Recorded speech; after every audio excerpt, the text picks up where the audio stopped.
मकर संक्रांत हा वर्षातील पहिला सण.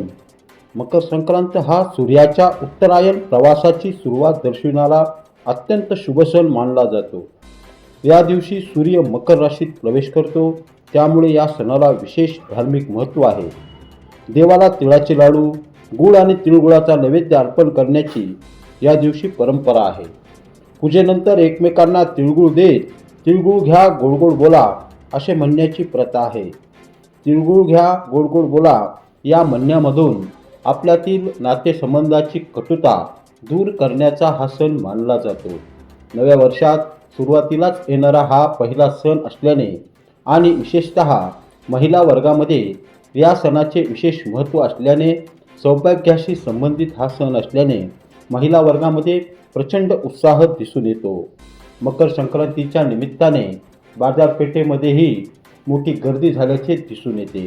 मकर संक्रांती हा महिला वर्गाचा विशेष सण मानला जातो, त्यामुळे महिला वर्ग खरेदी करण्यासाठी बाजारात मोठ्या प्रमाणावर गर्दी करताना दिसून येतात. दरवर्षीप्रमाणे याही वर्षी परळीची बाजारपेठ मकर संक्रांतीच्या अनुषंगाने बहरल्याचे चित्र बघायला मिळत आहे.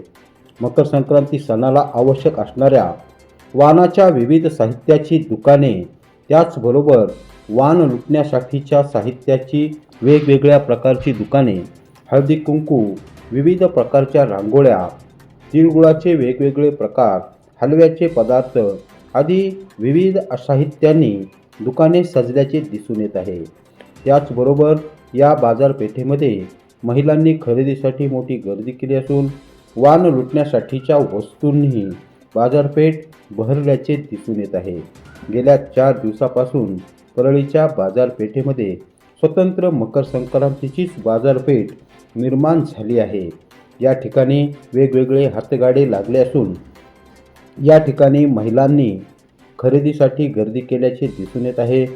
वेगवेगळ्या वस्तूंची खरेदी, त्याचबरोबर हळदी कुंकू कार्यक्रमाची तयारी करण्यासाठी महिला वेगवेगळ्या प्रकारचे वाण लुटण्याची तयारी करताना दिसत आहेत.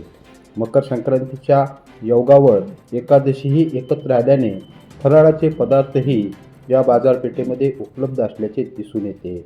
एकंदरीतच मकर संक्रांतीचा उत्साह परळीमध्ये मोठ्या प्रमाणावर दिसत असून बाजारपेठ बहरली आहे.